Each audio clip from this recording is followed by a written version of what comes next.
Nu ir tikrai nieko čia turbūt jau mama ten tėtį nenuslėpsiu, bet aš ten nulipdavau pro langus, bėgdavau iš namų naktį, grįždavau parčiai. Rimtai. Man tuom yra labai vaidyba spūdingas tas jausmas, kad tu taip jaudinės, taip atrodo bijai, tada taip išeini ir kada tai dingo, net nespėjai pajaus, kada įvyko šitas išėjimas iš tos baimės. Sako tėvai, kad reikia kažkur leisti. Pabandė pianino, tai aš ten atėjus iškart vazą sudaužiau, tai iš tos energijos. Nu jo, aš ten iškart tėvi Jurkas buvau, tai.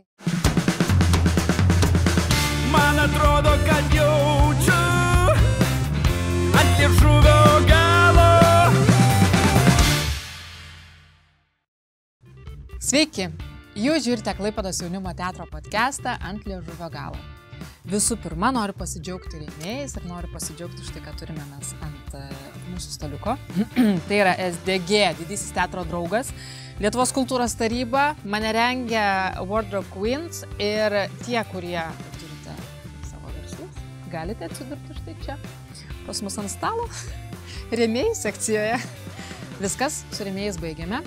O šiandien aš turiu labai ypatingą viešnę, jaunąją aktorę, teatro ir kino aktorę, visai neseniai pas Valentiną Masalskį baigusi savo studijas, jau turinčią patirties didžiojoje kino aikštelėje ir netgi didžiajame teatre.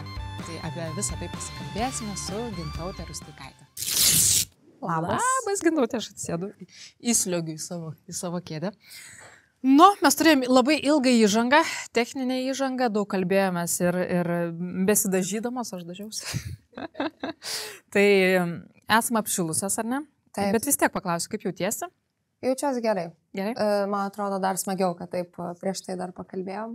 Tai kažkaip jaukiau, smagiau. Nu, super. Tai pradėkim tada nuo pačių pradžių, nuo knygų burto, kuris jau yra mūsų tokia tradicija. Išsirinkti knygą, kuri tave labiausiai kviečia. Atversti bet kokį puslapį. Jau galiu, ne? Aha, jo. Durti pirštu, paskaityti ir gal kažką mums čia išburs šitos knygos. Išgiliai. Prie kelio. Prie kelio. Hermanas. Prie kelio. Tai Gerai. kas negirdėjau. Ir pirštoniam. Jo, bet kur taip. Senatvė pradeda atsiliepti. O, Dieve! Gerai, įdomu. Kiek tau dabar metų, Gintaute? 25. Tai tu esi iš tikrųjų dabar, ar pajutai, aš esu girdėjęs, ir man pačią galvoju, ar pajutai kažkokią 25-mečio tokį lūžio tašką? Žinai, ant tų tokių... Kad senatvė pradeda atsiliepti, tai tikrai ne, bet kad kažkoks toks, nu, gal šiaip čia iš asmeninio gyvenimo, kad ta brandos kažkoks, ne tai, kad aš čia labai subrendusi, bet kažkas pradeda gal brandžiau reaguoti į viską, ne taip dramatiškai, gal kaip anksčiau. Nu, vyksta branda ir tas džiugina, nes lipimas iš tos paauglystės, man atrodo, yra geras dalykas, nes kitaip jauties šiek tiek. Ar jau tau baigėsi tie, aš save labai gerai prisimenu. Prisimenu labai gerai dėl to, kad aš visada rašau dienoraščius ir juos paskaičius labai gerai gali suprasti, kokiose jausmuose ir mintise, žinai, gyvenai to laikotarpiu. Tai aš pamenu, kad buvo labai didelis galvoje chaosas, toks pasimetimas. Paauglystė? Ne, būtent po toks 20 plus. Iki 25, man šiaip ta branda pasijuto ant 27 kažkodėl. Jo, nu, nežinau, gal... Ar tas chaosas baigėsi galvoje? Vat klausimas mano. Ne. Ne? Ne, nesibaigė. Ir manau, kad dar... Gal ir nuo profesijos priklauso, aš nežinau. Aktorystė, man atrodo, ganėtinai chaotiška profesija iš tos pusės, kad turi labai daug priimti... Pavyzdžiui, darbo yra, darbo nėra, darbo yra, darbo nėra. Ir tu turi išmokti, man atrodo, išbūti tą laiką, kai darbo nėra. Nes psichologiškai sunku tiesiog yra nežinau, nepradėti ten savęs plakti, kad aš čia gal net ir nebūsiu ta aktorė, gal mane pamiršia visi, nu kažkoks toks. Tai vat iš to eina chaosas, kad eina metai, kaip tas laikas čia lėtai, kodėl ta karjera greičiau nesistato. Nu toks kažkoks. Nes tu sakei, kad tu dabar esi tam laikotarpį, kai tarsi nėra darbo. Nu, yra repertuariniai spektakliai, nėra tos kūrybinio proceso, ar ne? Bet gal apie tai ir kalbu, kad labai smagu yra, kai yra procesas kūrybinis, ir jo nėra, tada jo kažkaip, nu, vat, ir mokaisi užsiimti pats su savim, kaip lavinti tą, nelavinti gal, bet kaip ugdyti tą, nepamiršti to raumens vaidybinio, kai darbo nėra, nes man atrodo, kad labai svarbu išmokti neapleisti aktorystės, kai nėra daug kūrybinio proceso. Tai to, man atrodo, vis tiek, nežinau, vis dar mokinuos, nes ir tinginystė kažkokia atsiranda, valios būna, nebėra iki kito naujo proceso. Tai labai svarbu neapsileisti. Nu geriau, tai ar gali kažkokiais konkretumais, ką veiki? Nu, kokia yra tavo rutina, kai nereikia eiti į teatrą, nereikia bėgti kino aikštelę, kaip tu, ar profesiškai ką darai, arba šiaip kaip žmogus? Kaip žmogus tai stengiuosi judėti kasdien daug, nes man padeda vaikščio daug, pasportuoti rytais. Knygų stengiuosi skaityti, kad lavinta galva. Filmus žiūriu. Nu, tokie, nežinau. Susitinku su man brangiais gal žmonėm, kurie irgi yra mene, bet kurie man daug duoda irgi. Ir aš iš jų labai įkvėpimo tokio gaunu, kad jie gal dabar yra kaip tik darbymeti, o aš ne. Ir tada kažkaip apsikeičiam tom energijom, mane papildo, tada atvirkščiai, kai aš turiu darbą, jie neturi, aš jiems duodu tą irgi tokio įkvėpimo. Tai vat, gal žmonės irgi daug reiškia man. Jo. Bet žinok, skamba taip, net sakyčiau, pavydžiai, svajonių gyvenimas, turėti laiko knygoms, žinai, pasivaikščiojimams, filmams. Nu taip, suprantu šitą. Taip. Ir pati savo tą sakau, kad reikia pasidžiaugti, kad toks etapas gyvenime dar nėra vaikų, ten, nežinau, kažkokių kitų dar aplinkybių, kurios irgi vis tiek suvalgo tą laiką. Tai aš ir mėgaujuos tuo, kad taip yra. Tai jo, nereikia skubinto laiko ir čia sakyti, kad šitas etapas kažkoks blogas. Irgi to mokaus, nežinau, nu nevaryt kažkaip ant, kad čia kažkas blogai visada. Taip. Jo, tai. Nu jo, svarbu iš kiekvieno etapo, man atrodo, pasimti, ką gali daugiausiai, nes vat, kad ir iš tų pauzių, nu akivaizdžiai jų reikia, reiškės, ir matyt, gali ten kažką labai pabrandinti save gal toj pauzijai, nežinau. Nu, taip galvoju dabar. Tu neseniai, nu, sąlyginai neseniai, ar ne, rudenį baigėsi tas kūrybinis procesas su Kristiano Lupa, jaunimo teatre, ir kiek jūs laiko turėjote to proceso, nes aš kiek žinau, tai buvo labai ilgas, ar ne? Nuo gegužės iki, nu, rugsėjų buvo Vilniuje. Vilniuje buvo premjera, tai, nu jo. Tai visą vasarą? Visą vasarą, jo. Aha. Ir jūs ilgai, premjera, Vilnių premjera rugsėjai, bet tarsi tikroji premjera buvo Zalcburge, ar ne, vasaros pabaigoje, ar ne? Jo. Ir kaip tu galėtum, nes iš tikrųjų šitame spektaklyje tiek Donatas Želvys vaidino pagrindinį vaidmenį, Valentinas Masalskis, ir tu, ta trečioji karta, ir ne, irgi labai faina, kad mūsų žmonių buvo šitame dideliame, grandiozinėme spektaklyje, kurį ir žiūrovams didelis darbas žiūrėti 5,5 valandos. Aš labai gerbiu tą žiūrovą, kuris žiūri, išbūna, nes tikrai, manau, turi patikti jau toks, nu, jo. Turi patikti. Tai ar galėtum papasakoti iš vidaus, nes jeigu, žinai, tas jau pats paskutinis, galutinis sceninis darbas yra tokios trukmės, tai aš įsivaizduoju, kokios didžiulės, neapsakomai didžiulės trukmės ir ilgumo turėjo būti visas tas procesas. Kiek jūs laiko ten praleidote, kaip, žinai, medžiaga, nes ir pati ta knyga. Jo, knyga yra 1000 puslapių. Taip, Tomo Mano. Jo. Užburtas kalnas. Tai ta prasme, čia tokios apimtis, tai... Tai sakyčiau, procesas vis tiek prasidėjo daug anksčiau, turbūt po atrankos, jau kai ten praneša, kad patvirtino, pradedi tikrai nuoširdžiai tą knygą skaityti. Ir man asmeniškai labai buvo sunku tą knygą įveikti, nes ir atsibosta, ir kažkaip nesiskaito. Nu, Tomas Manas apskritai, sakyčiau, irgi yra specifinis toks rašytojas, tai irgi turi savo turbūt skaitytoją. Tai aš nelabai esu Tomo Mano skaitytoja, bet buvo irgi labai didelis iššūkis ir faina jį įveikti buvo. Ir kai perskaičiau, tai kažkaip tai buvo mano pirma perskaityta tokia ilga knyga, tai labai apart Hario Poteris. Tai kažkaip labai faina buvo. Aha. Ir jo, ir tada perskaitėm visi knygas ir tada jau susitikom gegužę ir sėdom prie stalo. Ir ilgą laiką, iki pat turbūt, jau nebepamenu, bet man atrodo iki birželio vidurio, ar net iki Liepos mes sėdėjom prie stalo iš tikrųjų. Ir tada jau po truputį pradėjom tas scenas nešti į sceną. Ir taip ir prasidėjo procesas, bet iš esmės jis buvo kupinas Kristiano Lūpos kalbėjimo, būrimo. Jisai atrodo užbūrė mus tuo kalnu ir man atrodo, kad tai buvo, man tai neįtikėtinai gera patirtis. Aš labai buvo įdomu.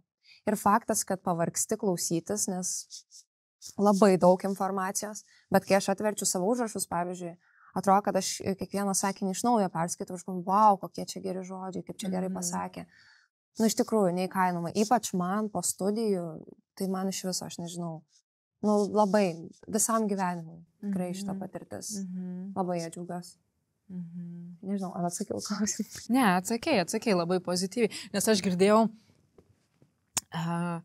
ta prasme, kad žiūrovams taip iliustruoti, kad, man atrodo, po pirmos premjeros ar kažkada iš vidaus pasakojo, kad vien režisieriaus komentarai apie spektaklį, kaip viskas tenais, kaip jūs suvaidinot, kaip viskas praėjo ir taip toliau, trunka 5 valandas. Taip, bet čia ir yra tas iššūkis turbūt, kurį irgi nežinau, ar iki galo išlaikiau, nes tikrai būdo dėmesys jau nukrypsta ir vasara, ir karšta, ir tu pavargęs toks, tai visai buvo sunku taip pat išsėdėti budriai. Nes tu sėdi, žiūri, bet jau man atrodo kartais tos mintis kažkur kitur. Tai tikrai būdavo sunku ir ypač, kai jisai padarydavo dar tokį dalyką, kad mes tą patį vakarą vaidinom ir ryte dar 5 valandas šnekam. Tai čia labiausiai būdavo sunku. Ir aš nekalbu, tai čia mano, aš tai ten vaidinu tikrai mažą dalį to spektaklio, bet, pavyzdžiui, kokiam Donatui, tai tikrai sunku, man atrodo. Čia aš nekalbu už jį, bet man taip atrodo, man būtų sunku. Taip, jo.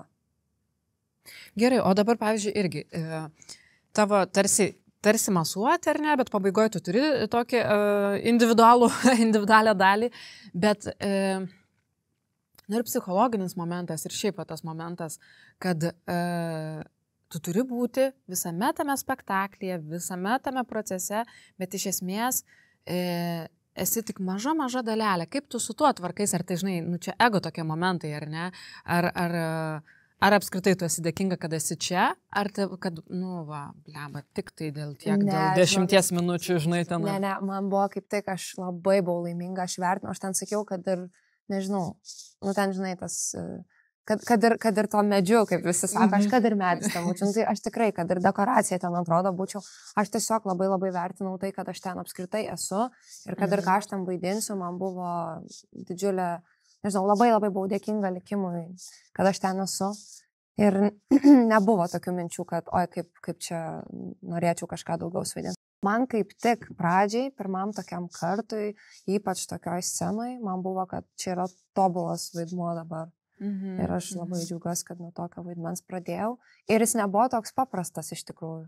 Nes atrodo tik tai ta viena scena, bet ta viena scena yra... ta prasme, labai daug reikalaujanti tokių vidinių resursų, kur tu turi ten nepagailėti savęs, nepataupyti savęs ir atiduoti taip iš tikrųjų tą visą, nežinau, nelabai noriu užduoti gal, nes ten pabaiga spektaklio, kas nematė, tai čia taip. Bet tai yra vis tiek susijęs su dvasiniu pasauliu, su, nebuvo paprasta padaryta scena. Taip pasakyčiau. Ir gal dar irgi įdomus momentas, pirmą kartą irgi taip, kad 4,5 valandų gaunas tu išsėdi užkulsiuose iki savo scenos. Taip, aš tą patį irgi klausti, jo. Kaip susidėlioti tą visą laiką, kad nepavargtum, kad nežinau, ten neišsitaškytum, kad nepliurpti ten su visais, vis tiek tu turi rasti savo vietą, kur ten būti. Ir man atrodo, pavyko šitas dalykas, kažkaip susiradau savo kampelį, tai kaip koks gyvūnėlis ten jauties, pasėdi toks ten, kažkur kamputį. Tiesiog būni, ar ne? Neskrolini telefone, neskaitai knygų, nieko, ne? Čia bent jau mano toks yra. Aišku, kad tai yra kam kaip geriau, gal kažkam kaip tik padeda, nežinau, išsijuokti, išsitaškyti ir tada ateiti pavargusiam, gal to reikia, tavo vaidmens tam. Bet šiaip tai jo, man tai padeda susikaupti. Nes aš pajutau, kad jeigu aš, pavyzdžiui, per daug jau ten juokauju ir šneku, aš nebesusikaupiu gal tiek. O kaip tas momentas būti kartu su savo mokytoju? Kai tavo mokytojas yra ne mokytojas, žinai, o yra aktorius, kuris turi tarsi klausyti režisieriaus, nes režisierius nusaliginai yra dievas, ne tame procese toks. Kaip šitas? Ir apskritai, ar patarinėdavo jisai tau kažką, žinai, ar jisai tada atsiriboja, kad, okei, čia aš esu irgi mokinys šiuo atveju, ar ne, lūpos, ir, kaip Valentinas, ir kaip tau su juo sekėsi? Man tai buvo visiškai Dievo dovana, kad jis ten buvo, aš labai labai džiaugiausi, kad jis yra. Man buvo taip ramu kažkaip, kaip kažkoks angelas sargas visą laiką šalia, ypač pirmom dienom, pirmom savaitėm, kai tu toks, ką tik baigęs akademiją, šviežias, toks kažkoks, visi vis tiek galvoji, tavo perspektyva, to, kad visi tave žiūri.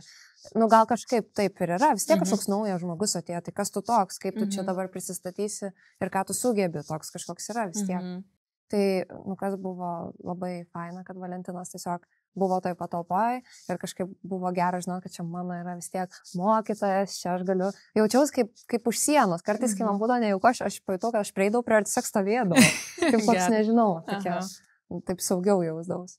Bet paskui jau, kai procesas įsibėgėjo, tai apskritai pamačiau Valentiną kaip aktorių procese, ne kaip dėstytoją ir ne kaip, nežinau, tiesiog kaip aktorių, ir tai buvo irgi labai įdomu, aš iš jo irgi žiūrėjau, mokinausi iš šono, kaip jisai reaguoja pastabas, kaip jisai pergalvoja, kaip kitą dieną ateina pasiruošęs, man buvo labai gražu žiūrėti, kad tai, ką jis mus mokina, jis pats tą daro ir labai labai buvo faina.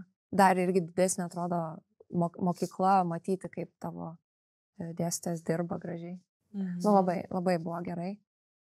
Ir jo.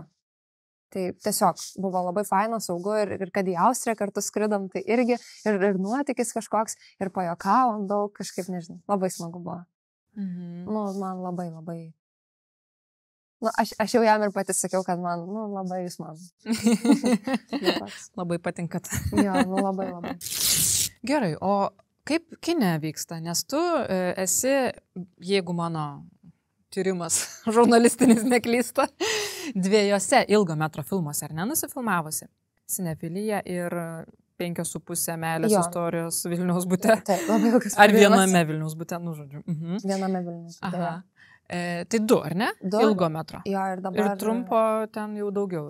Bet dabar kaip tik vasarį turėtų išeiti jau kitas filmas irgi. Ilgo. Jo, pas Algimantą Puipą. Filmavausi. Tai Sinefilija irgi buvo pas Algimantą Puipą, ar ne?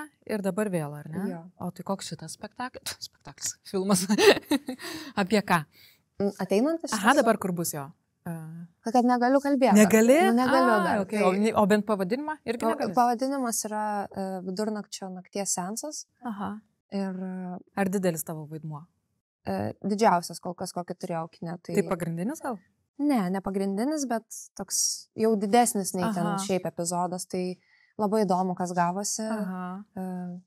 Kai žiūrėjau kitą podcastą su Laima ir kai ten kalbėjo, kad labai keista save ten pamatyti, tai irgi labai įdomus man šitas momentas, kad atrodo, o Dieve, kas ten dabar į mane žiūrės, kodėl, kas čia bus, toks keistas dalykas, man atrodo, nes kol kas visur buvo tokia epizodinė, tai ten taip prašmežuoja ir viskas, o čia dabar jau ilgiau užsiliks. Tai įdomu, kas gavos. Tas ir yra keista, nežinai, ką ten sumontavo, kas ten bus. Gal iš to, kad ten esi vienas pagrindinių, gal lieki visai antraplanis, nes nebeideda daug ko. Žinai, būna ir taip. Taip. Tai gerai. Tai čia yra, ta prasme, čia unikali irgi galimybė, kaip ir su Kristijanu Lūpa, tiek ir su Algimantu Puipa padirbėti Lietuvos ar ne kino kontekste, tai čia yra viena svarbiausių figūrų. gyvoji legenda, tokias sakyčiau, ne? Kaip tau sekasi su juo draugauti, nes jau jeigu antras filmas, tai vadinasi gerai. Jo, įdomi patirtis buvo. Jisai kuria ganėtinai tokį įdomų kiną, tokį ir fantastiką, kažkokį tokį, nežinau kaip čia vardinti, šizofrenišką tokį filmą, man atrodo. Ten labai persipina viskas taip, kaip sapnas. Nežinau, sinefilija ar matėjai, bet tai yra toks labai sapnas, toks kažkoks, nesuprasi, kas ten vyksta, tai man atrodo, kad čia gali būti kažkas panašaus. Taip, man atrodo. Tai įdomu ir kurti. Tokie būna ir keisti gal prašymai aikšteliai, kažkokie labai, atrodo, neorganiški kažkokie. Ir irgi būna įdomu išbandyti tą tokią vaidybą, kažkokią gal, ten sako, labiau išpūsk akis ir tai jauti, kad visai nenatūraliai tos akis išpūstos, bet tinka, pavyzdžiui. Tai įdomu irgi šitas dalykas. Tai jo, labai vertinu tą patirtį irgi. Šiaip, nežinau, visas patirtis šitas labai vertinu, aš jaučiu, kad man tiesiog labai pasisekė, kad aš gaunu tokią galimybę, tai aš labai džiaugiuosi. Nesvarbu net gal kas ten gausis, aš tiesiog džiaugiuosi, kad teko tokia galimybė. O kaip vaidyba teatre, ar ne, ir vaidyba kine? Klasikinis klausimas, aš žinau praktiškai ir atsakymus, bet vis tiek norisi tavęs paklausti, kaip tu tai jauti, arba kas tau labiau prie širdies? Kas labiau prie širdies, nežinau dar. Man atrodo, kad dar negalėčiau pasakyti, nes dar nevaidinau nei ten tiek, kad pajausčiau. Man atrodo, aš vos prisiliečiau apskritai. Ir dėl to taip ir vertinu, gal, nes tu toks tiesiog faina, kaip saldainis suvalgai, toks, norėčiau dar. Toks. Bet, nežinau. Teatras man gal visada labiau patiks tuo, kad jis toks gyvas. Jis čia ir dabar yra, ta prasme, tu kas kartą ateini, vis kitoks. Vis tiek su šia diena ateini, ką šiandien diena tau atnešė ir ką tu duosi tada savo vaidmens sukūrimui. Tai tuo man labiau gal patinka.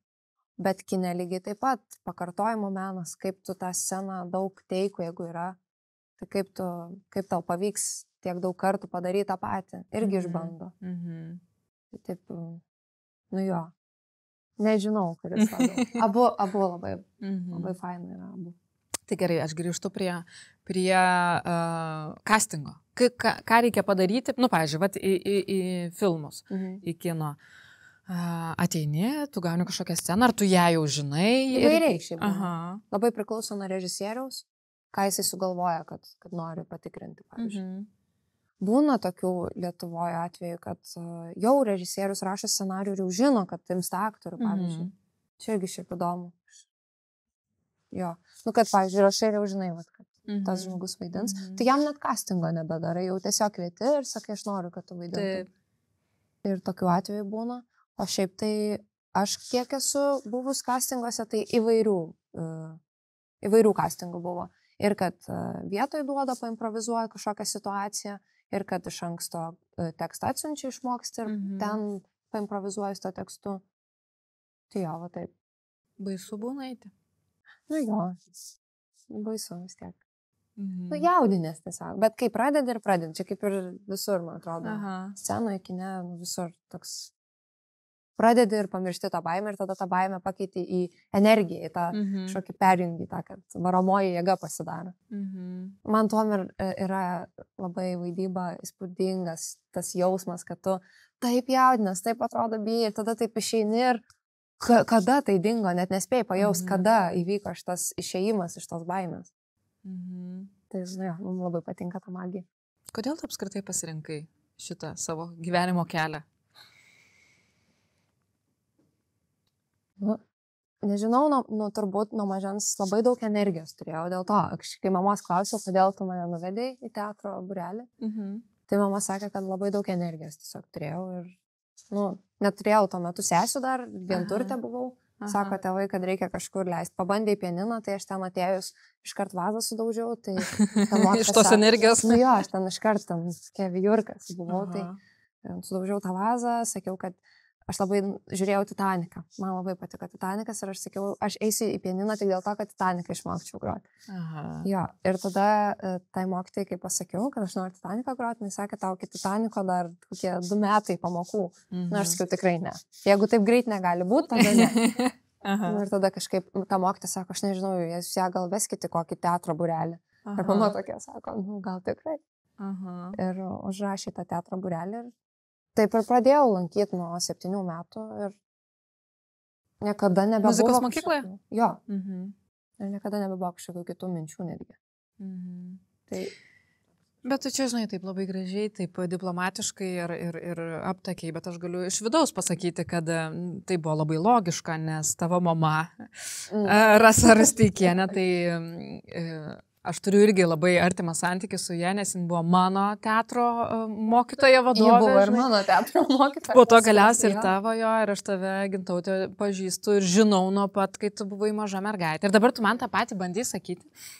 Ir tarsi suvedusi, kad aš čia tas pats esu žmogus iš tavo mamos mokinių, žinai, Hebros, ne, taip pasakyti, ir mes tikrai labai gražiai draugavom su tavo mama, nes jin buvo ir prezidentūros vadovė, ir teatro vadovė, ir važiuodavom ir į svečius pas jūs ir taip toliau. Ir tu buvai maža mergaitė ir aš atsimenu. Dabar aš, dėl to aš tau nieko nesakiau, nes aš laikiausi tą prieš kamerą ir norėjau pasakyti, kad kai, tau gal buvo kokie 5-6, maksimum 7, kad tu atėjęs prie manęs, sakai, aš labai myliu Harry Potterį ir aš rašau jam laiškus ir tu man rodai Harry Potteriui skirtus laiškus, ten kažkokie ir pešinėlė ir dar ką. Tai va, tai jo, aš tave tokią prisimenu, įsimylėjusi Harry Potterį. Man labai patiko Harry Potteris. Ir atsimenu tą vakarą, kai mama sako, tu ateik, aš tau turiu ką parodyti.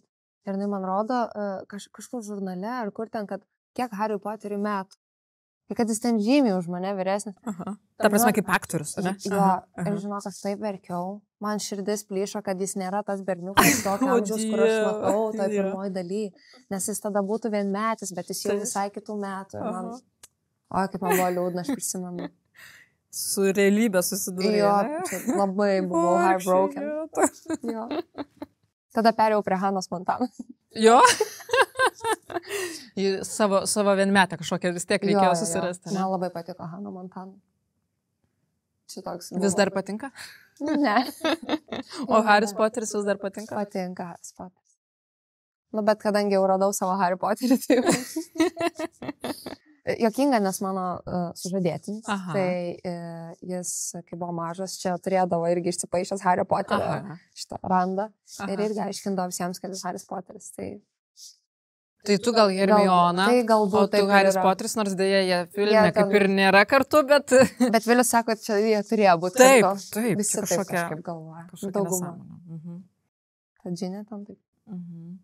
Šiaip kiekvienais metais žiūriu Harry Potterį, tokį maratoną, man labai patiko. Ar tu žiūri per Kalėdas ar per Helovyną? Per Kalėdas. Aš nerandu dar žmonių, kurie žiūrėtų per Helovyną. O tu žiūri per Helovyną? Jo, mes pradedam su vaikais žiūrėti nuo Helovyno kiekvieną savaitgalį ir dažniausiai, su kažkokiam tom pertraukom ar dar, kad trunka beveik iki Kalėdų. Geras. Pirmą kartą girdžiu tokį dalyką. Aš visiems, kam pasakau, sako, kad aš kažkokia keista, nes tai yra kalėdinis filmas. Sakau, ne, tai yra helovyninis filmas, burtai visiškai helovynas, ta prasme. Bet ten nėra tos kalėdos, nieko, žinai. Tos kalėdos ten yra tik tai mažas epizodėlis. Nežinau, man ta dvasia, tai ten kalėdų, nežinau. Ar ne? Jo. Geras, bet čia niekada negirdėjau, kad žmonės per Helovyną galėtų žiūrėti Harry Potter. Jo, pas mus jau tokia antrų metų tradicija. Bet vienas namuose juk nežiūri per Helovyną. Ne, žiūrim per Kalėdas.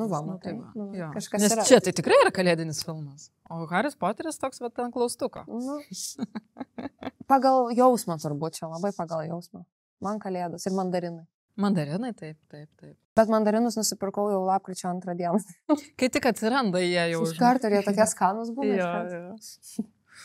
Jo. Gerai, tai grįžkim tada prie tos mamos. Man vis įdomus yra jūsų santykis, kuris bent jau taip atrodo, aš vakar tiesą sakant, pastalkinau. Mano mama? Ne, tavo mama, tavo Facebooko feedą, taip žiūrėdama filmą. Harry Potterį? Ne, 5,5. Oho. Meilės istorija. Kažką reikėjo pažiūrėti, Cinefilė nebuvo taip lengvai randama.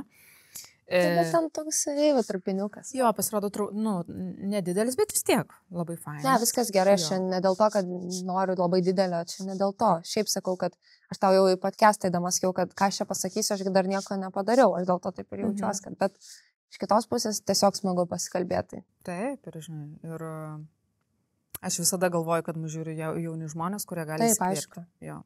Aišku. Tai gerai, tai va apie tą santykį su mama, nes labai gražus, labai fainai, jūs, žinai, visada ir gražių nuotraukų, ir viską, ir sesės, turi 3 seses. Tai yra, jūs esate 3, jo, teisingai, taip. Jūs esate 3, visos tokios gražios, labai faina, žinai, atrodo, ir šeimos, kaip pasakyti, tavo gyvenimo, man atrodo, didelė vertybė yra. Didelė, tikrai. Didžiulė. Ir turbūt sudėdamoji dalis yra tikėjimas, religija.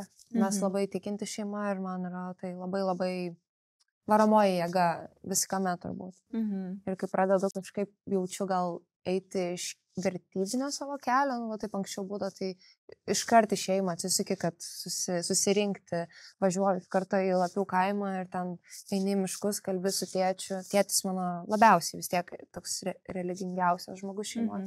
Tai iškart su juo pasikalbė ir taip gera, taip pasikraunu, nežinau.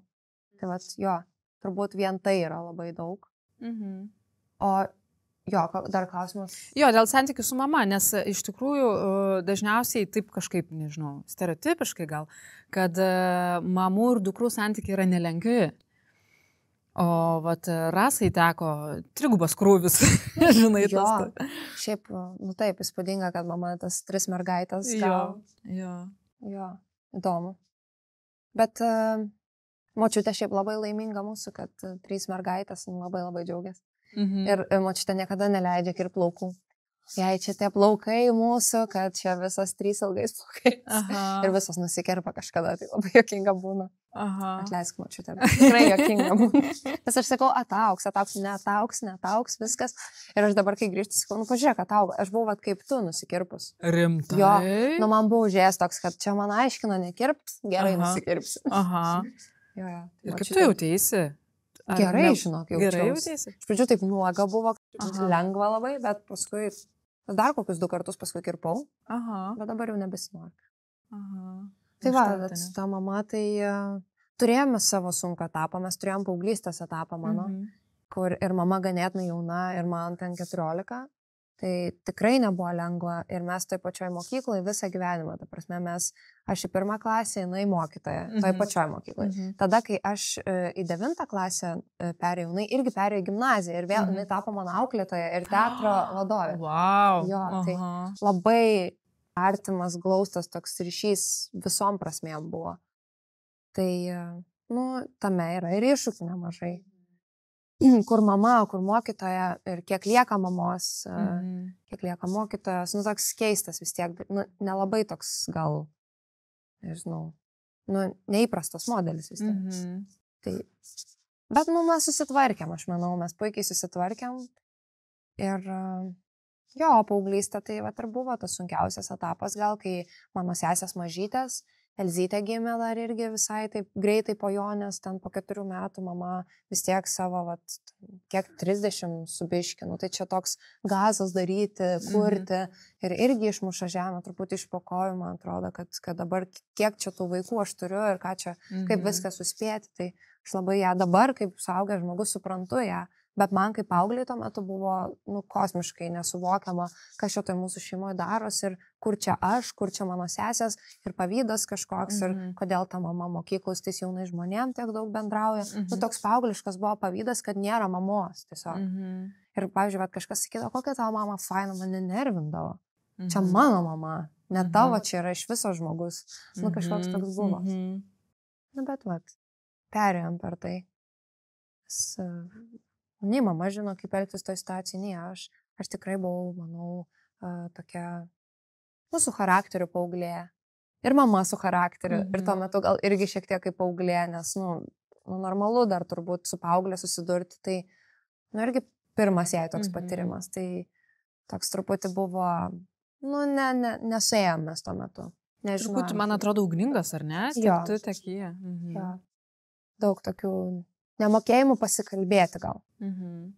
Aš kaip paauglė, aišku, kad nemokėjau, bet ir mama nemokėjo tuo metu gal išgirsti mano tų tokių, kai nemokai kalbėti, neišeina gal ir išgirsti. Čia toks, žodžiu, taip pat. Nes tu dar, žinai, pirmas vaikas, o pirmam vaikui visada yra sunkiau praminti tą, aišku, Jonė, aš labai džiaugiuosi dėl tavęs, kad tau viskas yra galima dabar, bet iš tikrųjų, jei jau viskas dabar daug labiau galima. Aš, kai neišgirsti, sakys, ką tu čia šnekė, bet tikrai taip yra. Jinai gali nesutikti, bet aš žinau, aš matau. Aš jeigu negalėdavau niekur ten važiuoti, Jonė važiuoja visur drąsiai. Ten Jonė jau 15 ten galėjo, man atrodo, per naktį mėgoti. Aš, no way. Toks. Pas mane turėtų važiuoti, kad mane matytų. Ir tikrai nieko čia turbūt jau mama, ten tėtį nebenuslėpsiu. Bet aš ten nulipdavau pro langus, bėgdavau iš namų naktį, grįždavau parčiai. Rimtai, wow. O ką daryti, kai neleidžia? Ir nesuosdavo? Ne. Eik tu savo. Nes mano mama tai praktiškai viskas suosdavo. Aš aišku, man neįmanoma. Žadėjau sakyti, iš 4 aukšto išlipti, bet po togi persikraustėm į namą. Bet jo, kažkaip mano mama tokia detektyvas toks, žinai. O mano mama neturėjo laiko, man atrodo, tam detektyvui. Jis įsivaizdavo, kad jau yra ta kontrolė, o aš kadangi tokia irgi, aš pauksiu, kad tu nematysi šitų dalykų, ir tada aš taip.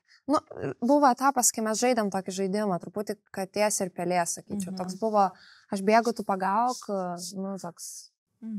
Bet čia jau mano protestas, kaip paauglės, manau, irgi buvo. Kai tau neleidžia, tu sakau, nori savaip daryti. Tai. Bet iš šitos paauglystės vėlgi, man atrodo, išsinešiau daug kažkokių svarbių irgi dalykų. Gal be kurių. Nežinau, viskas, ką patiriu, aš manau, yra reikalinga. Taip Dievas vedžioja, reiškia, taip turėjo būti ir pasitikiu Dievu ir jo ženklais ir keliais. O klausyk, kaip tau sekėsi augti Lapiuose, kuris yra šiaip labai nuostabiai gražus kaimelis, miškų apsupty. Vadinama Mažąja Šveicarija šiaip. Jo, su kalnais, su upėmis. Jo, yra žvelsa, minija. Taip, bet vis tiek iš tos paauglystės pusės, kad draugai toli, mokykla toli, taip greitai nesusisieks, nenueisi, žinai, nebent gal, žinai, pačiame kaimelyje buvo draugė. Bet vis tiek su tuo dviračiu. Žinok, taip ir mindau su dviračiu. Jo, iki Gargždų esu minų su dviračiu. Bet nelabai leisdavo. Nėra saugu, nėra tako. Taip. Tu važiuoji keliu, tai toks truputį nesaugu. Tai būdavo, kad leisdavo važiuoti iki Vėžaičių, ten gyveno tuometinė mano klasiokė. Aš važiuodavau iki ten ir tada nuo Vėžaičių iki Gargždų autobusas jau. Ir tada grįžti iš Gargždų į Vėžaičius, pasiemi dviratį ir mini lapus. Va toks būdavo maršrutas. Tai irgi visai fainai. Kažkaip tuo metu toks ausinukai, ten dviratis, ten groja patinkama daina, įsivaizduoja, kaip čia važiuoja, gerai tas vėjas pučia, kažkaip labai smagu būda. Per lietų labai dramatiška, tada būda irgi labai smagu važiuoti. Nežinau, man labai kažkaip patikdavo į kalną, paskui įkilti irgi ten. Aš tuo metu turėjau slaptą vaikiną dar irgi. Irgi ten nebuvo galima dar turėti. Tai atsimenu, kažkada važiavau iki Vėžaičių, ten susitikom, pabuvom ir aš grįžau. Geras. Jo, toks. Irgi.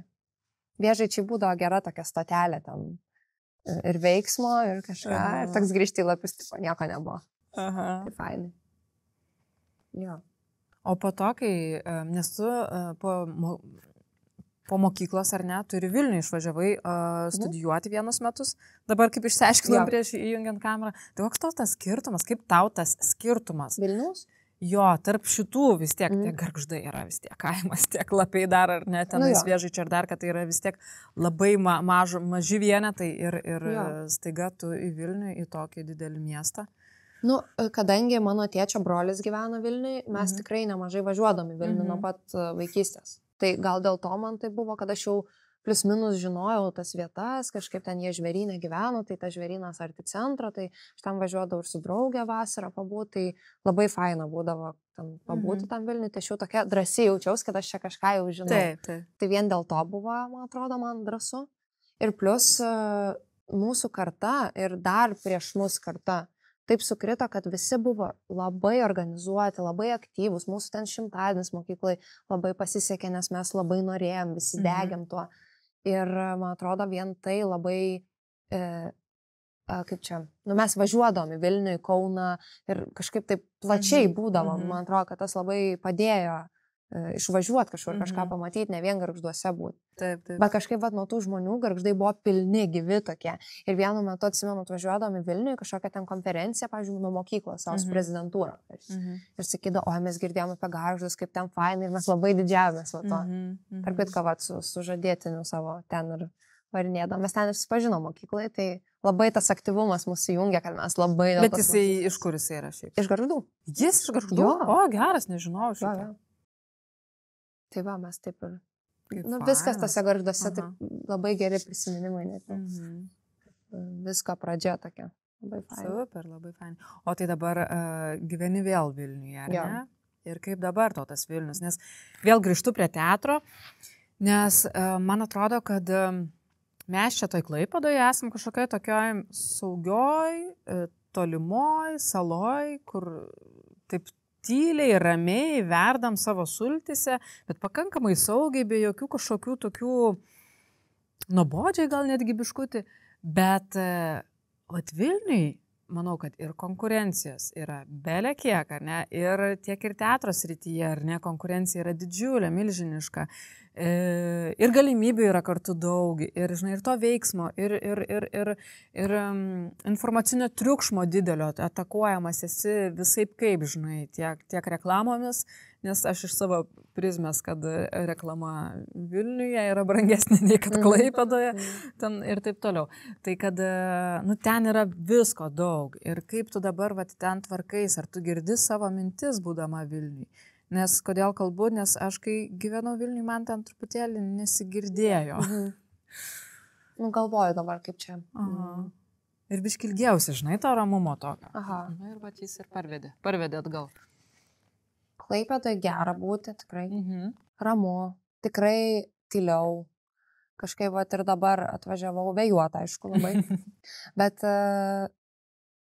tos tylos tai pasilgstu, bet gal man jinai užsipildo, nes aš visai dažnai ir grįžtu į Lapius, pavyzdžiui, ir man Lapiai yra ta visiškai ramybė zona. Tai aš ten labai labai gerai jaučiuosi. Ir vis tiek grįžti į Klaipėdą ir toks yra jausmas, kad namai, va čia yra vis tiek namų zona. Ir kai perstojau iš Vilniaus į Klaipėdą, irgi dėl to jautės, kad čia yra saugesnė kažkokia zona šiaip. Bet Vilniuje vis tiek yra daugiau galimybių. Ir taip man teko tas džiaugsmas patirti, kad yra tų galimybių. Ir dėl to vien dėl to, man atrodo, džiaugiuosi tuom Vilnium. Nes taip ir, kaip čia, kad yra darbo. Vis randi to darbo, dėl to gal. Ir šiaip, aišku, senamiestis Vilniaus man labai gražus, man labai ten gera praeiti gatvę. Maloniausias man Lietuvos šiaip miestas, mūsų sostinė. Gera būtent, bet taip, triukšmo tikrai žymiai daugiau ir kartais norisi kokio kampelio nuošalesnio tokio. Bet aš tikrai atvirai jaučiu, mes su Vilium apie tai esam kalbėję, kad ateityje šiaip, jau kai, nežinau, tikiuosi pavyks karjerą ten kažką daugiau pasiekti mums abiems, tai norėtumėm gyventi kaime, kažkokiam miestelį, kur galėtumėm namą turėti. Čia toks jau svajonės, bet tikrai mes nesam ten miesto žmonės, tai jaučiam. Grinai yra pasiaukojimas, kad gal padaryti kažką, pasiekti kažką. Toks. Žinai, tu praktiškai atsakei klausimą, nes aš norėjau sakyti, apie ką svajoji. Bet gerai, namas, miestelis, viskas ok. O iš profesinės pusės apie ką svajoji? Norėčiau dirbti. Tiesiog dirbti, nežinau, kurti. Negaliu sakyti, kad nesvarbu ką, nes daug ko ir nedaryčiau dabar. Bet tikrai norisi tiesiog dirbti. Vaidinti, norisi proceso kūrybinio. Kai pabuvau šitam procese pas Kristijaną Lupą, tai labai norisi vėl proceso, nes tu pajauti, sakau, kaip saldainis, noriu dar toks. Nes visiems linkėčiau, visiems aktoriams linkėčiau proceso kūrybinio, jis yra nuostabus. Labai daug iš jo gauni. Tai dabar svajoju vėl apie procesą. Ir šiuo metu mes turim tokį procesą. Jis tiesiog toks išsimėtęs laike, išsitempęs, nes būna jauti tą procesą labiausiai, kai jis yra apimtis šalia gal tie mėnesiai, ten 3 mėnesiai. Tai dabar su Aleksandru Špilevoju mes turim ten tokį Anykščiuose darom. Nu, nežinau, kaip čia tokį dokumentinį gal teatrą. Nenoriu nusišnekėti, nes dar neaišku, kas ten bus, bet kuriam. Tai labai irgi įdomu, kalbinam jau amžiuje žmonės ir imam jų interviu, tai labai įdomu yra, labai patinka. Tokia kažkokia prasmė. Ir jūs patys ar ne, kaip aktoriai irgi tą turite, ar ne? Jo, mes ten esam 3 aktorės, moteris ir bandysim tas amžiuje moteris ir įkūnyti. Labai įdomu turėtų būti. O ar neturite ambicijų režisuoti? Ne, visai nenoriu. Aš noriu, kad mane režisuotų. Man labai patinka, kad man labai, pavyzdžiui, būna ir sunku, kai procese dingsta režisierius, pavyzdžiui, nebegali mums padėti, tai man be galo sunku yra, iš tikrųjų. Aš nežinau, sunku, kai nėra to, nežinau, vado. Norisi man, kad pasakytų, kad pakreiptų, kad pažiūrėtų iš šono. Man labai reikia to pažiūrėjimo iš šono, nes aš pati juk nežinau, ką aš transliuoju. Jaučiu, bet nežinau, gal per silpnai. Pavyzdžiui, kaip būna, sako, tu labai tyliai šnekėjai, o man atrodo, kad aš jau beveik rėkiu. Tai irgi labai įdomu, kad kaip taip neina nujausti irgi.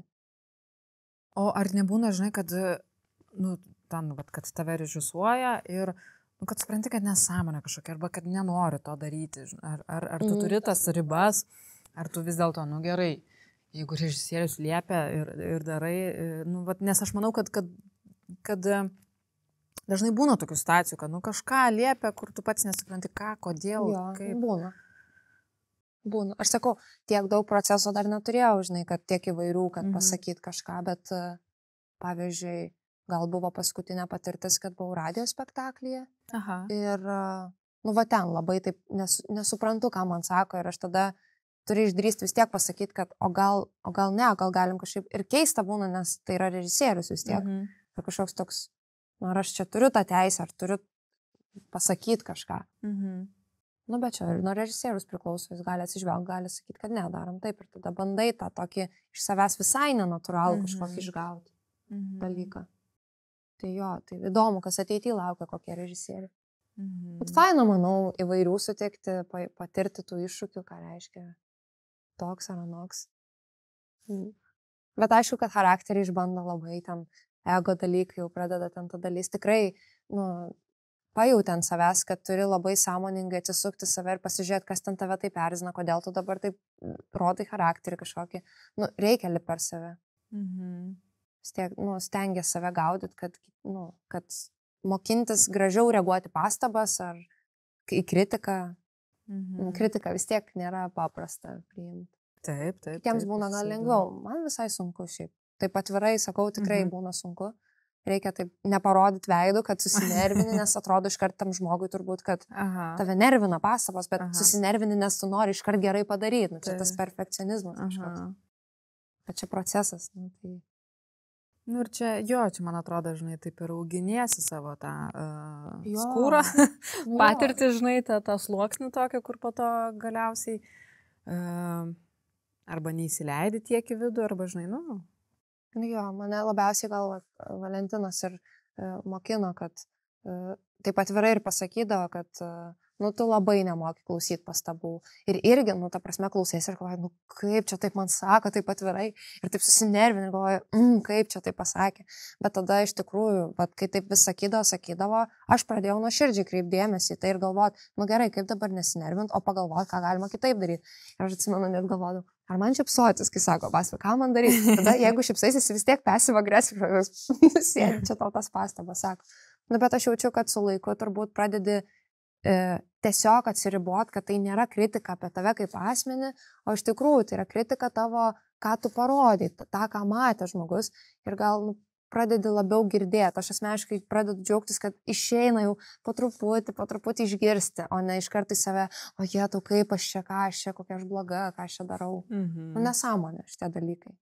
Visai tada esi nebe procese, jeigu tai pradedi save. Bet čia turbūt neišvengiama, aš nežinau, su kuo pakalbu, vis tiek kažkada kažkaip išlenda šitie dalykai.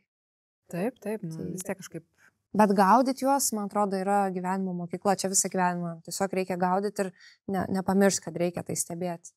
Kaip reaguoji ir kaip priimi. Nežinau, ten nesiginčyt per daug. Nu, aš taip galvoju. Gal kiti kitaip mąsto aš taip.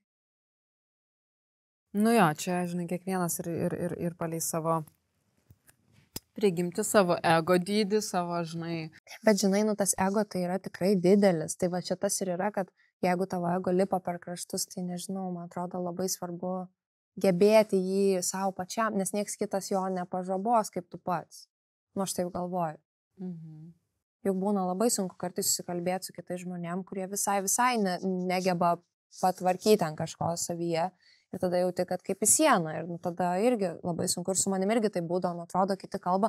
Ir aš jaučiu, kad į mane kaip į sieną. Ir galvoju, nu čia kažkas jau su manim irgi negerai. Reikia mėginti tvarkyti save irgi truputį. Čia nieko blogo yra pastebėti savyje kažką. Ta sveika kritika savo, manau, yra visada gerai. Ja. Tai tikiuosi nepamesto. Nu jo, linkiu nepamesti. Paskutinis toks klausimas iš oficialių. Nu toks iš durnų, nedurnų. Tavo išvaizda yra labai, ta prasme, labai išskirtinė. Ir kaip tau sekėsi paauglystėje ir mokykloje, ar nesusidurdavai su, nežinau, nes, ta prasme, ugningi plaukai, tai yra, žinai, raudonplaukiai, ar ne, tai yra... Jo, taip ar ne. Aš irgi turėjau šitą pravardę dėl to, kad aš raudonai dažydavau plaukus. Ir visada kažkaip, žinai. Bet man tai yra patys gražiausi žmonės. Bet kažkodėl tie patys gražiausi žmonės man kažkam yra tie, kaip čia pasakyti, taikiniai patyčia. Ar patirdavai tu mokykloje? Jo, labai. Jo, tikrai? Nu, ypač, tai aš esu dar 99 gimimo, tai dar vis tiek tas metas toks dar tikrai buvo kažkoks toks, kad kitokie, ta ryža buvo labai ant bangos, atsimenu, net ta laida kitas buvo ir ten būdavo priedainis, kad jai nepatinka fyfos ar ryžikės, ten atsimenu tos žodžius. Tai nesuprasdavo, o kas yra dėl to, kodėl čia, o kas blogos tais plaukais, ta spalva. Bet labiau aš gal buvau pravardžiuojama, aš buvau ryža kiaulė, ten visokių tokių ten. Nors kiaulė šiaip yra rožinės. Jo, bet aš buvau stambi, mažytė kai buvau. Buvo tokie žandai labai išsipūtę ir pilvas didelis. Tai normalu vaikas, aš ten tiesiog augau. Ir jo, taip dėl to buvau ryža kiaulė, nes ryža ir strazdanoto dar aišku ir dar stambesnė, tai taikinys pats geriausias. Tai būdavo tokių nemalonių dalykų mokyklai. Bet aš visada pagalvoju, gal būtų buvę dar labiau, jeigu mama nebūtų buvus mokyklai mokytoja. Atrodo, kad kažkas gal privengdavo pasityčiot, nes būdavo ta mama. Ne tai, kad jinai niekada nesikišo į nei vieną mano ten incidentą kažkokį, bet man atrodo, kad šiek tiek privengdavo dėl to pasityčiot. Bet aš girdėdavau iš šono. Būdavo nemaloniausia grįžti iš Gargždų į Lapių stotelę, nes ten laukdavo iš globos namų vaikai. Ir jie žiauriausi būdavo, nes jie patys be meilės, čia logiškai, jie ten visiškai vieni, ir jie ten dėdavo baisiausiai ten jau. Neatsimenu net, bet bijodavau eiti tą stotelę, dėl to nebevažiuodavau autobusu kurį laiką, nes aš bijodavau juos sutikti, nes jie ten, jeigu sniego laukėt, jie maudo iškart, jeigu ten lapai rudeniniai mėto, ten iš akmenų gali mėtytis, labai ten ateivė, ten, nežinau, ten visokie tokie ten. Ateivė tai dar nieko, bet tuo metu atrodė, kad jo, labai liūdna būtų. Ir atsimenu, lygiai taip pat prieš tų patyčių prisidėjo mano dramos mokytoja tuometinė. Jinai apskritai labai mergaičių figūras komentuodavo. Ok.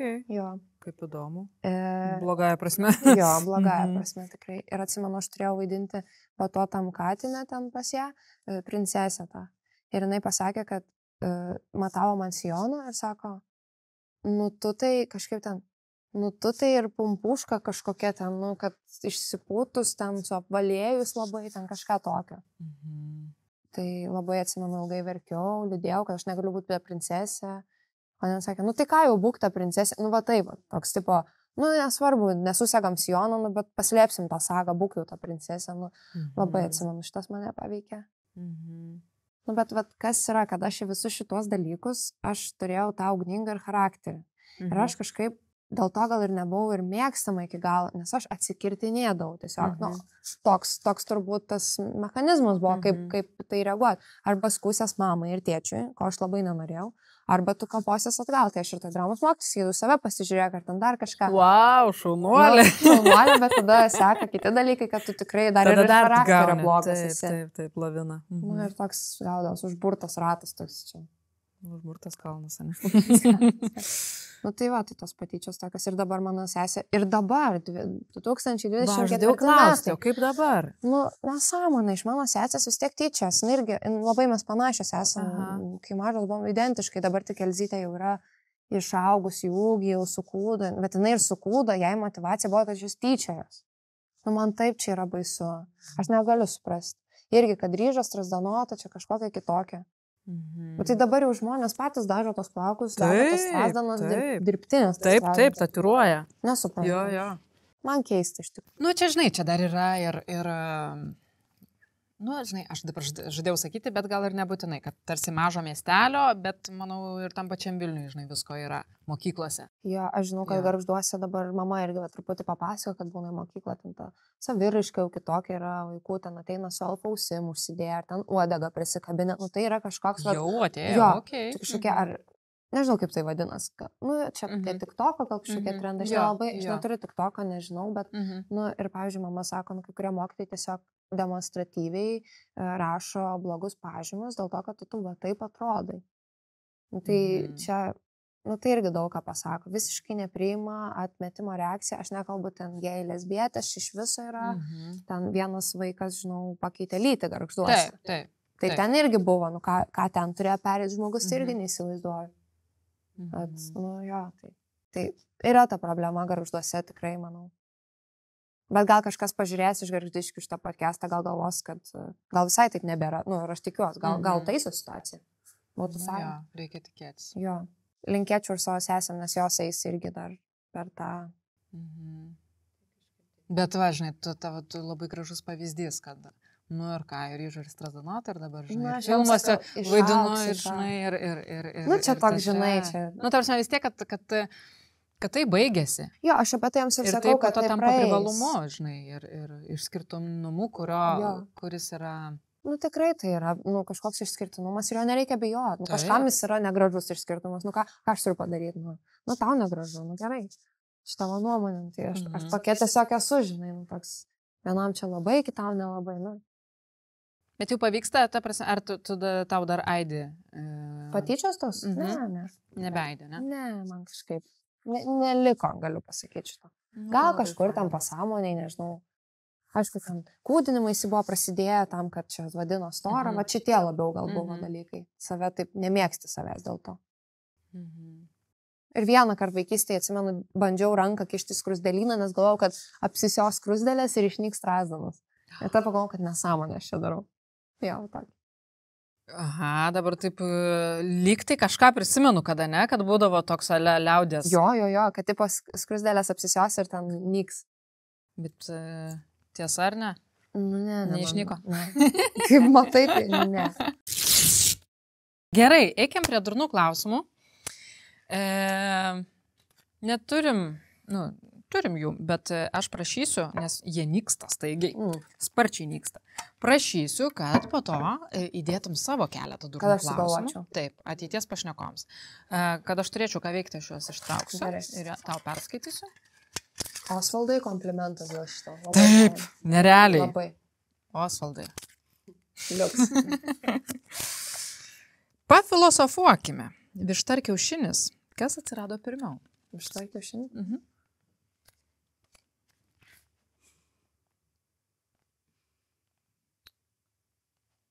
Gal kiaušinis? O iš kur jis atsirado? Tai aš nežinau, bet aš galvoju, gal kiaušinis. Nu jo, kad kiaušinis. Nu, iš kur tas kiaušinis, jo? Bet iš kur kiaušinis aš nežinau. Nežinau, žinok. Labai, tikrai durnas klausimas. Nes nežinau. Gali būti ir višta, gali būti ir kiaušinis. Ar Dievas sukūrė vištą? Žinai, man ar jinai iš beždžionės atsirado? Ne, aš manau, kad Dievas sukūrė vištą ir višta atėjęs kiaušinių, va taip sakykime. Jau kiaušinis. Iš kur tas? Nu, čia mokslininkai gal atsakytų. Aha, ar geriau, čia labai geras durnas klausimas. Ar geriau visą gyvenimą smirdėtum prakaitu, ar sisiotum į lovą? Sisiočiau į lovą.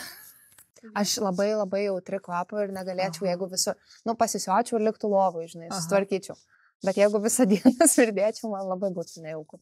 Žinok, aš irgi tikriausiai taip pat rinkčiausi. Jo, labai, nemalonu ir tas, bet taip tada. Pampersai yra, jeigu ką. Bet čia, žinai, gal negalima taip. Čia gal reikia tiesiog sisioti lovą. Gal jo.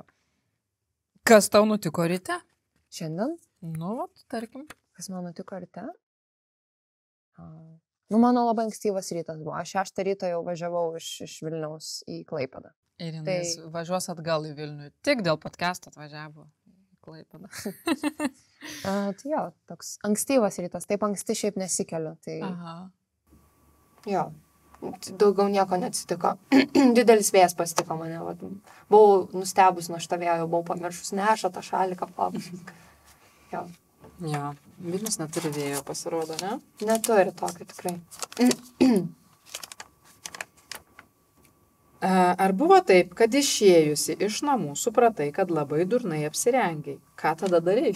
Buvo. Kažkada taip yra buvę, kad jau taip išeinu, jau laipnį stoviu ir aš galvoju, ne, man buvo toks, užėjo kažkoks, aš pažiūrėjau serialą Sex and the City. Ir man tas buvo, aš irgi noriu batelius užsidėsiu, sijoną užsidėsiu, karolius užsidėsiu.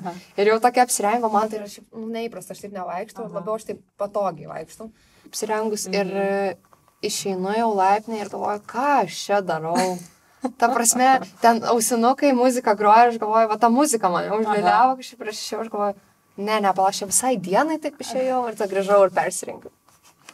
Arba, žinai, kai pažiūri Emily in Paris irgi labai yra tų filmų durnų, kur tiesiog užkrečia apranga, arba ten būna kažkas rūko ir galvoja, aš šiaip nerūkau, kaip gerai rūko. O per tą patį Sex and the City labai skaniai rūko. Bet pats nerūkai, žinai, atrodo.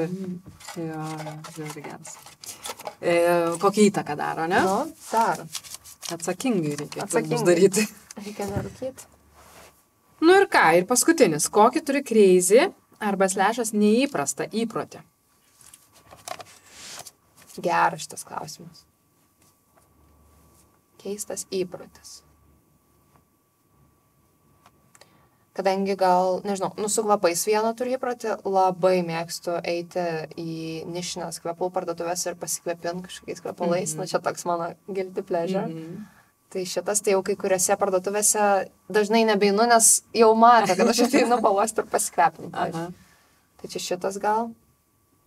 O keistas dar įprotis gal yra graužiu nagus labai blogas. Čia blogas labai. Tikrai, graužiu nagus. O neveikia nei tas nusilakavimas su karčiu? Neveikia niekas. Tiesiog graužiu. Nėra gerai. Stengiuosi nebegraužti. Būna su geliu, kai nusilakuoju, nebegraužiu, bet šiaip tai graužiu. Turbūt daugiau, nežinau. Neturi, žinai, kaip būna, kai ten iš tų tokių burtų, neburtų ten, jeigu ten peržengis lengsti, ten 3 kartus ten pabesti, ten kažkokiu tokiu, žinai, sakiau. Jo, jeigu katė praeina, nusispjaunu, tai jeigu juoda katė, jeigu ten pamatau skaičiukus vienodus, pabeldžiu į medį būtinai, šitų tai turiu. Ir noriu sugalvoju. Sugalvoju, noriu pabeldžiu 3 kartus. Ir jeigu nespėju, aš galvoju, kaip blogai, šitas nespės išsipildyti, kažkoks toks yra, keistas toks. Geras. Tai va šitą turiu. O daugiau keistas dar įprotis, galvoju, lyg ir...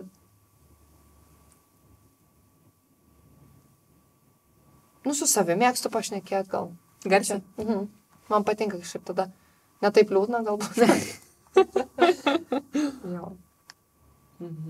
Ir turiu tą blogą įprotį ir čia gal ne į tą temą jau, bet šiaip stresas, tikrai, taip bereikalo dėl kai kurių tokių, jau kur sakiau, kad mokausi, bet vis dar tas stresas nugali būna tokiuose, bereikšmėse dalykuose, tos nervus savo eikvoja ir galėtum tiesiog nereaguoti. Taip.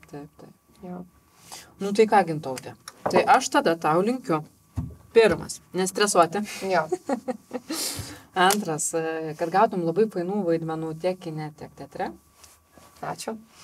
Ir trečias, kad greičiau vestuvės įvyktų, ne? Jo. Jau turi datą? Jo, jau galvojam. Jo. O, geras, kaip fain. Žiūri fain. Nu jo, mes irgi laukiam. Tokia graži šventė, tokia labai. Tai... Tikiuosi vieną kartą gyvenimą. Taip ir bus. Jo. Jo. Tai gerai, ačiū labai, kad tu Ačiū atkeliavai. Ačiū, kad pakvietei. Iš Vilniaus ir žydėk, nes esi labai nuostabi. Ačiū. Jo. Ačiū.